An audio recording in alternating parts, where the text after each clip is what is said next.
Olá, eu sou a professora Márcia. E eu sou a professora Janine. Bem-vindos ao Show da Química.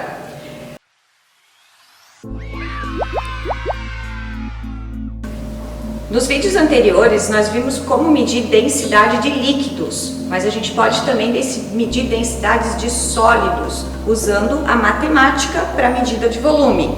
Para isso, para medir volume de um paralelepípedo, a gente precisa medir os seus lados usando um instrumento de medida. E um instrumento de precisão é um paquímetro. Paquímetro é interessante porque ele mede sempre lados de objetos. A gente pode medir tanto externo, né, o objeto, quanto medidas internas. Eu consigo medir o diâmetro interno desse elemento vazado. Então, por isso que ele é muito utilizado. Vamos utilizar para medir as arestas, tanto de um paralelepípedo quanto de um cilindro, para poder calcular a densidade. Paquímetro é um equipamento de precisão para medidas lineares.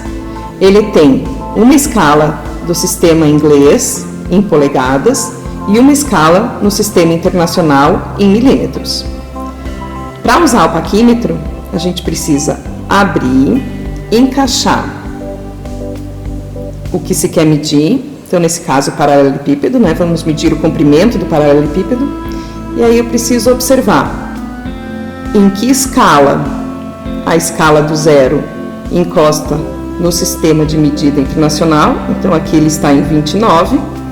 E depois preciso observar nessa segunda escala, onde eu tenho um risco que se alinha com o risco de cima. Nesse caso, a gente tem um risco alinhado no 4. Então, a medida de comprimento desse paralelepípedo é 29,4 milímetros ou 2,94 centímetros.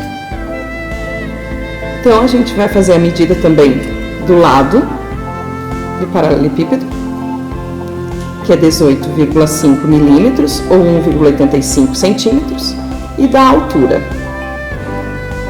que é 16,7 milímetros ou 1,67 centímetros. Então, agora que a gente mediu todos os lados do paralelepípedo, a gente precisa calcular o volume dele. E aí, esse paralelepípedo é calculado pela multiplicação do comprimento vezes a altura vezes a largura.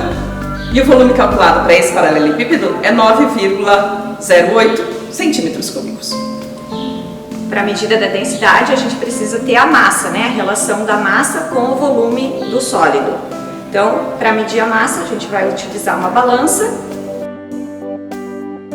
A massa determinada foi de 3,96 gramas e o cálculo da densidade desse sólido, então, vai ser o 3,96 gramas dividido pelo seu volume de 9,08 centímetros cúbicos. E aí a gente vai ter uma densidade de 0,44 gramas por centímetro cúbico. E olha que interessante, a densidade da madeira é menor que a densidade da água. Por isso, madeiras flutuam em água e não afundam. Podemos determinar densidade de diversos sólidos desde que a gente consiga fazer a sua medida de volume usando matemática. O volume do cilindro, então, vai ser a medida da sua altura vezes o raio ao quadrado, que é a metade do diâmetro elevado ao quadrado, vezes o π, que é o 3,1415. Então, calculando aqui o volume desse cilindro, a gente tem o resultado de 9,08 centímetros cúbicos. E a densidade? Precisa do cálculo da massa. Então, a gente também precisa colocar esse cilindro numa balança para determinar a massa que ele tem. E essa massa é de 24,51 gramas. Agora, para a densidade, a gente divide a massa obtida pelo volume calculado. A densidade do material do cilindro, né, é de 2,70 gramas por centímetro cúbico. E aí a gente sabe que ele é muito mais denso do que a água, portanto, ele afunda. Esse foi o vídeo de hoje. Até o próximo Show da Química. Tchau!